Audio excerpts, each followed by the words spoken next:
days around here, ok? Dando aí continuidade aos nossos conteúdos. Espero que todos estejam bem, apesar desta grande dificuldade que estamos passando, mas estamos firmes e fortes, vitoriosos, dia após dia, e é assim que nós temos que permanecer, ok? Bom, então, como eu falei no início, dando continuidade aos nossos conteúdos, esse conteúdo que eu vou abordar hoje é recorrente dos concursos, ou seja, é aquele conteúdo que pode aguardar, pode contar, nós teríamos pelo menos uma questãozinha, tá? Chama-se Question Words or Interrogative Pronouns, ou ainda pronomes, palavras interrogativas. Como você decidir, melhor chamar. Bom, basicamente coloquei a tradução ao lado porque facilita, né? Ajuda bastante. Não é um conteúdo difícil, mas precisamos relembrar. Bom, então vamos ao número 1, eu vou falar sobre who e whom. Veja, ambos referem-se a pessoas, tá certo? Sendo que um vai funcionar como sujeito e o outro como objeto, tá? Márcia, nós já vimos essas palavras quando a gente tratou dos pronomes relativos.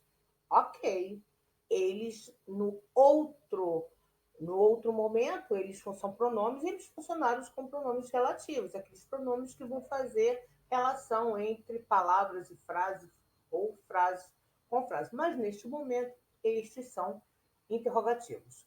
Bom, esses pronomes são traduzidos da mesma forma, ok?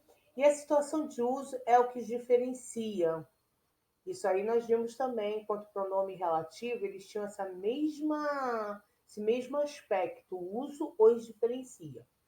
O whom é um pronome mais comumente usado, ou seja, é o mais recorrente, aquele que, está sempre na área. Já o whom é que tem um cenário mais específico.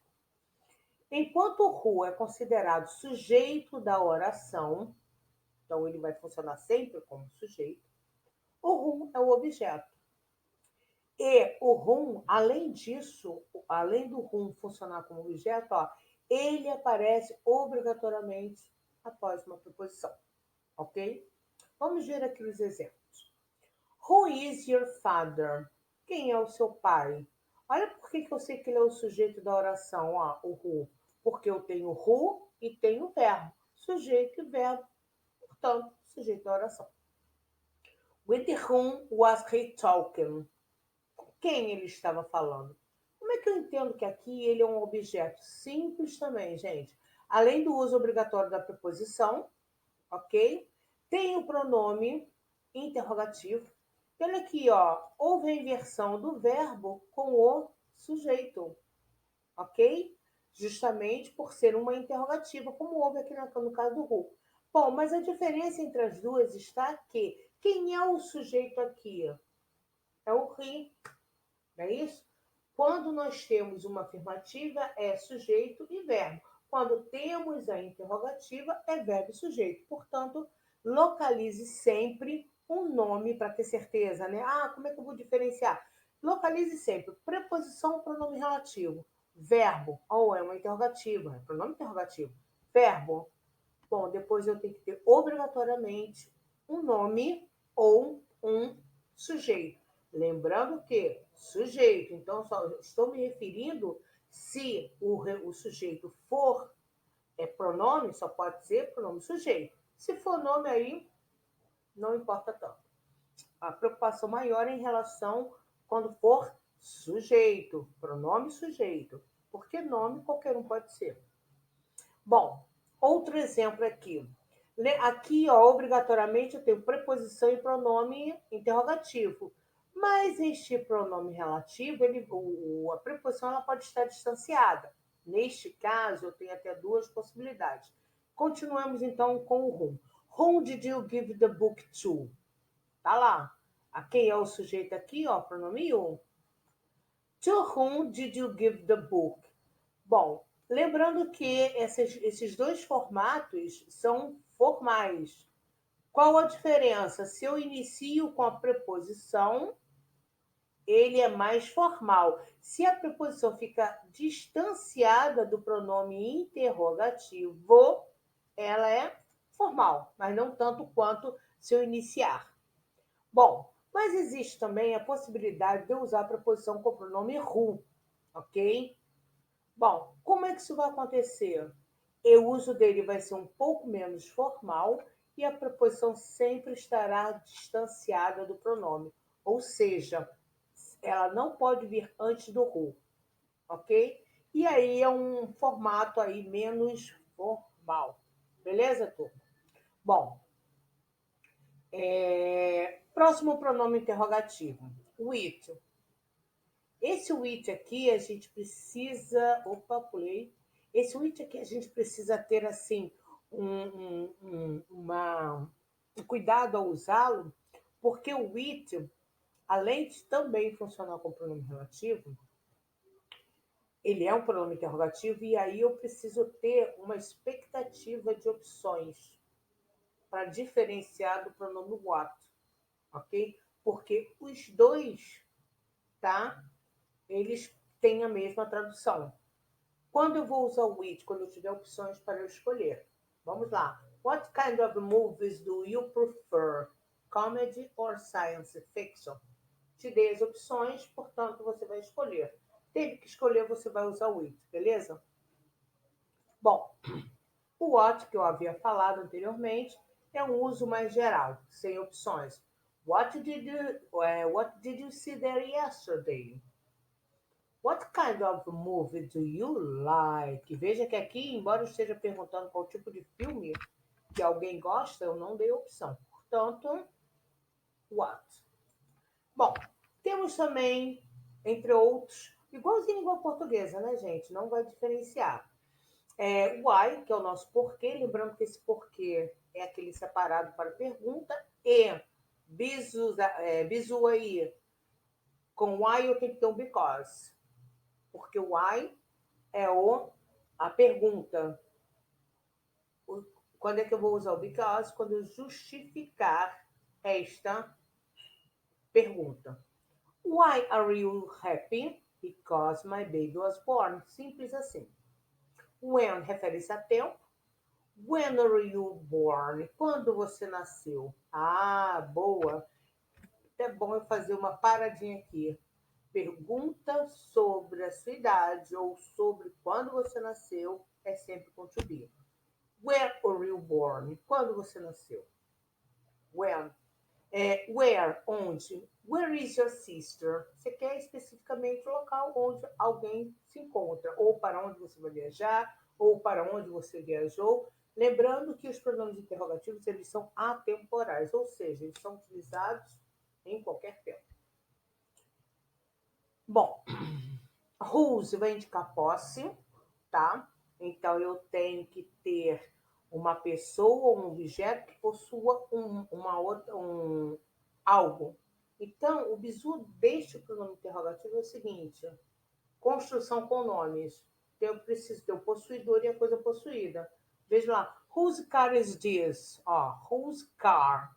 De quem é o carro? Indica a posse. How? Como? Pergunta sobre como, a maneira, como a pessoa está, enfim. How are they today? Como eles estão hoje? Well, eles estão, they are well. Bom, agora que nós falamos sobre os principais pronomes interrogativos, vamos falar um pouco sobre os compostos, mas os compostos de what e how, porque aí a gente começa a ter outros tipos de informações. Primeiro eu vou falar sobre o what like. Bom, vale a pena lembrar que like nem sempre é verbo, tá, minha gente? Aqui não é verbo, ok? Bom, what mais be, e aí a conjugação é com o verbo to be, mais a palavra like é um pronome interrogativo e é usado para questionar sobre a situação psicológica, física ou até mesmo geográfica. É outra forma de saber a opinião de uma pessoa também. Então, quando você quer ter esse tipo de informação, ok? Você vai usar o what be you like. Porque nós vamos ver as outras construções que têm ideias diferenciadas. Vejamos pelos exemplos. What was your trip to Australia like? Pô, eu estou querendo aí saber o quê? Informação a respeito da opinião, né? O que que sentiu? Como é que foi a viagem? Foi legal? Não foi? Você conheceu muitas pessoas? Enfim, quero ali aquela opinião. Quero que a pessoa faça uma descrição exatamente como ela foi, como é que foi a viagem. What is Vienna like? Como é Viena? Poxa, fala tudo sobre Viena, que lugar maravilhoso, né, gente? What's your border like? Aqui, ó, he is shy. Aqui eu já estou falando da questão psicológica da pessoa. Como ele é, como o seu irmão é. Ele é tímido. Estou fazendo uma descrição do psicológico da pessoa. What's your mother like? Aqui é a mesma coisa, sendo que aqui eu dei dois adjetivos aí de opinião, tá? O shy é o psicológico, é como a pessoa é. De fato, ela é uma pessoa tímida, não é minha opinião. Ela é assim. Já o nice and friendly pode ser uma opinião minha, tá? Principalmente o nice. Ela é uma pessoa legal e amigável. Bom, então, what mais like? Lembrando que é what, be e like. Mas eu só não tenho essa construção com a palavra like. Eu posso também utilizar, ó, o auxiliar do que vira does quando eu me refiro a este it. E look like, aí para tudo aqui. Aqui também tem aí um bizu. A palavra look, aqui não é olhar. É o look, uma gíria, né? É uma gíria assim, bem falada, né? Olha o look daquela pessoa, enfim. Não sei se tão atual, mas enfim. Como o inglês está sempre na moda, né? Então, look, a aparência da pessoa. Então, ó, lembra aí, ó, aqui não é o verbo look. Olha, aqui é o look, a aparência da pessoa. Se liga nisso, que aí você consegue fazer essa diferença quando é o like mais o verbo to be mais what. Bom, neste caso, aparência física, vamos aos nossos exemplos. What does he look like? Olha, qual é a descrição dele? Ele é tall and thin. Ele é alto e magro. Fechou. What does she look like? É a mesma coisa, né? Como ela é? She's tall, blonde and beautiful woman. Coloquei dois adjetivos de descrição e um de opinião. Segundo a minha opinião, ela é uma mulher bonita. Ok? She's tall, blonde and beautiful woman. E eu ainda tenho a questão do what do, que é o auxiliar, does, se for terceira pessoa do singular, e o like. Bom, aqui sim, aqui eu estou perguntando de fato, estou fazendo uso de fato do verbo like. Estou querendo saber a preferência de alguém. Aqui é, de fato, a ideia inicial do verbo like. What does he like? He likes comics. Acabou. Fechou. Ok? What does she like to do? She likes to talk and swim. Fechou. Ok? Então, don't forget it. Like mais be, eu posso ter aí todas essas questões psicológicas, posso querer saber a opinião, né, sobre uma pessoa, sobre um local, posso ainda fazer uma descrição geográfica. Se eu utilizar o what, do ou does, né? Lembrando que does, terceira pessoa singular. Mas o look like, eu quero saber uma descrição física. E se eu uso what, do e does e like, eu quero saber a preferência da pessoa, o gosto. Bom, outras construções com what. Aquela ali ela é mais bizarra, tá? Mas nós temos outras. What about é aquele que tal? What about going to the movies, Wendy? Isso daí eu lembro até hoje, foi uma lição do curso que eu fiz lá em algum tempo atrás, não vou falar muito não, porque senão acaba revelando a minha idade, mas enfim. Mas em algum momento eu tive que treinar isso daí para, né, fazer a prova, né, de oral. Eu não esqueço. What about going to the movies, Wendy, até hoje? Nossa. Mas aqui no nosso exemplo, what about going to Paris? Eu prefiro a fiz. Nossa. What about swimming now? Não, porque aqui está muito frio. Mas, enfim. Então, what about o que tal? What do you call for? Como se chama? Qual é o nome? Simples assim. What do you call this device? What do you call a man who fixes car? Tá? Quero saber como se chama? Como é que é o nome dele? Como é que é o nome da pessoa que trata dos dentes? Enfim, desse jeito.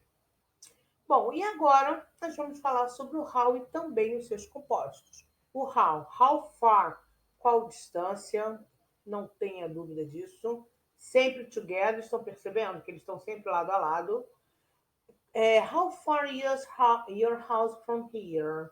How deep is your... Tem até aquela musiquinha, né? How deep is your love? Bom, qual a profundidade? How deep is that lake? How long? Quanto tempo? Qual tamanho? How long that road? How long that river? Bom, how wide? Largura. How wide is this bridge? How wide is your bedroom? How tall? Tall. Diferente de high.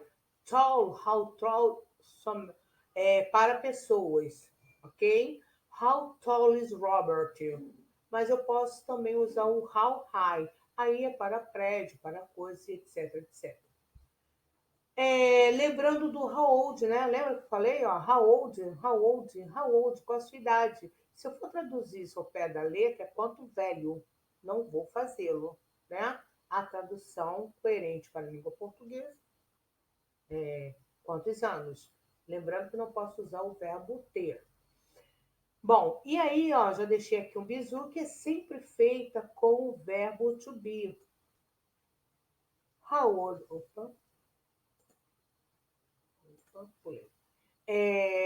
How old are you? I'm 40 years old. Bom, o how come? Por quê? Como pôde? Essa construção de pergunta é utilizada com o pronome how. E ele geralmente vai expressar isso aqui. É meio como você tivesse dúvida como você foi capaz de fazer isso. Eu não entendo, quase jamais esperaria, né? Isso, essa atitude sua, não entendo. Então é nessa ideia. How come she didn't travel last summer? Como ela não viajou? Ué, estava tudo certo para ela viajar, o que rolou? O que aconteceu? Enfim, é quando realmente você põe algo em dúvida. Meio que te surpreende. Estava tudo planejado, ou aquela pessoa que você lembra, não, fulano não vai fazer isso. Nossa, como ela foi capaz. Enfim. Bom, aí nós vamos falar sobre o how much e mais abaixo sobre o how many. Bom, o how much, lembrando um pouco aí dos quantifiers, o much, né, sozinho, sem estar ligado aí o pronome interrogativo, sempre utilizado com palavras que você não possa contar, ou seja, uncountable nouns, ok? E aí tem o pronome interrogativo, evidentemente, se o much é para uncountable, how much vai continuar sendo para uncountable nouns.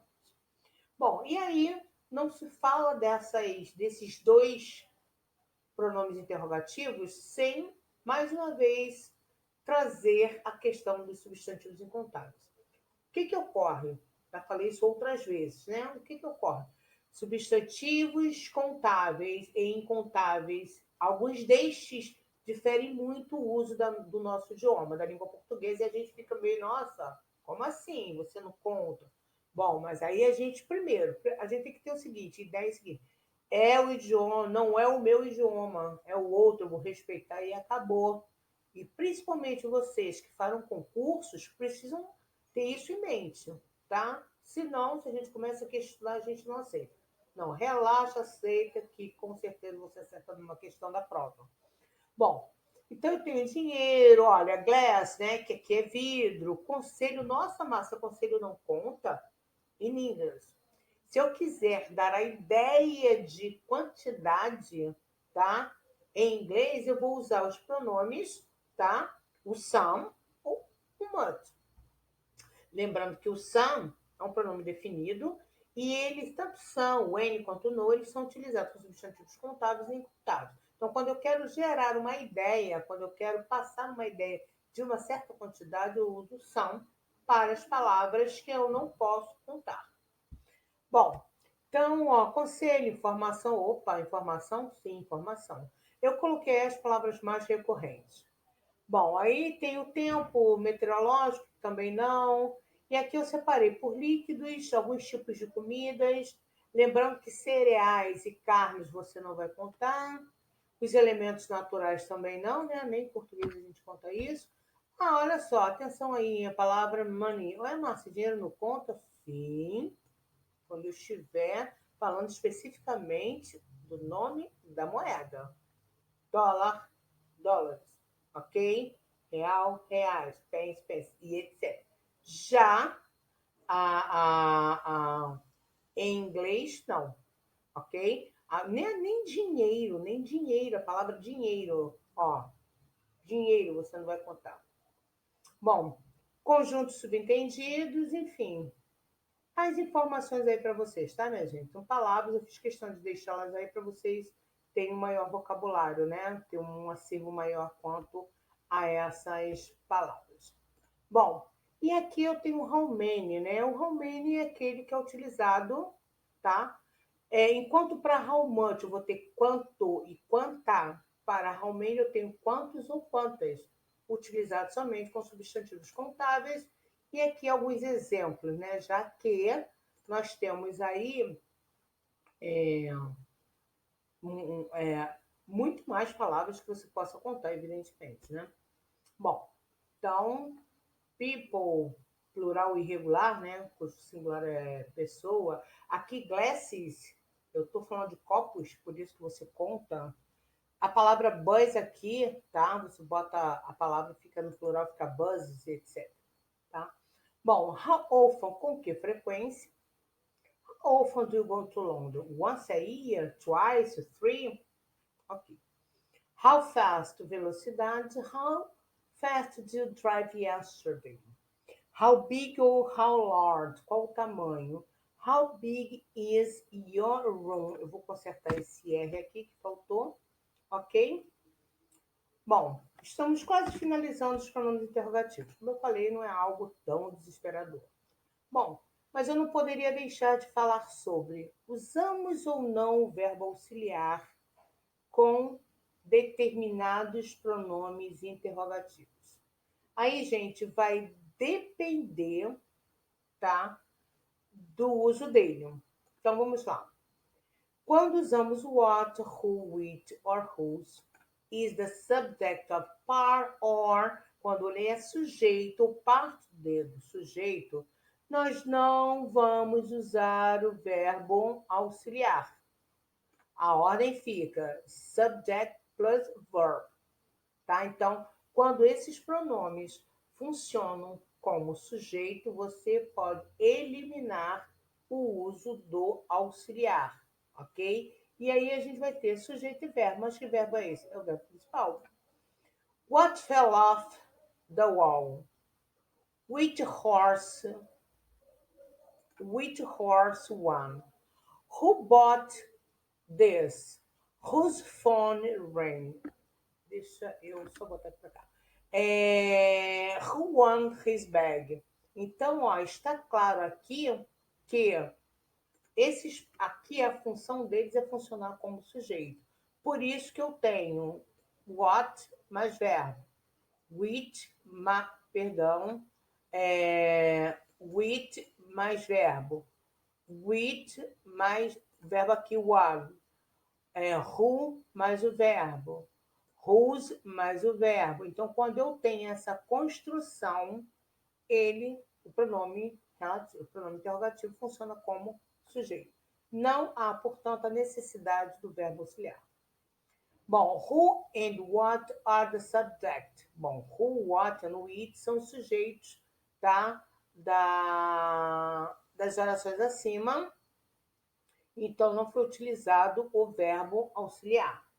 Bom, e quando eu necessito do verbo auxiliar? Who do you love most? Neste caso, who, ele não está funcionando como sujeito. Ele está funcionando como objeto, porque olha aqui o sujeito. Quando eu tenho sujeito, tá? Eu uso, quando o sujeito não é o pronome interrogativo, eu uso o who. Eu uso o who mais o verbo auxiliar, tá aqui, ó. Quando ele for, quando ele funcionar como objeto. Quando ele funciona como sujeito, não. Ok? Neste caso, nós usamos o verbo auxiliar. Aí pode ser do. Neste caso aqui foi do, mas pode ser o dois, pode ser o did, aí depende da construção que você queira. Ok? Bom, minha gente, vou finalizando mais um tópico aqui dos conteúdos, tá? Das nossas práticas aí desses conteúdos. Esse conteúdo é bem tranquilo, de fato, a tradução ajuda bastante, mas temos que sempre lembrar destas questões, ok? Porque se você não volta aquele conteúdo que ele pode ser o mais simples possível, nós temos que lembrar também do seguinte: quando nós estamos lá fazendo as nossas provas, não é só inglês, é inglês e outros conteúdos, outras matérias. E aí, se você não tiver aquele cuidado de checar todos os conteúdos, ainda que sejam mais simples, você pode, de repente, fazer lá uma leve confusão, porque não é um momento que você está ali emocionalmente envolvido, você quer muito passar, enfim. Bom, vou deixando aqui meu grande kisses para vocês e os vejo no próximo momento, ok? Kisses, kisses, bye bye, students.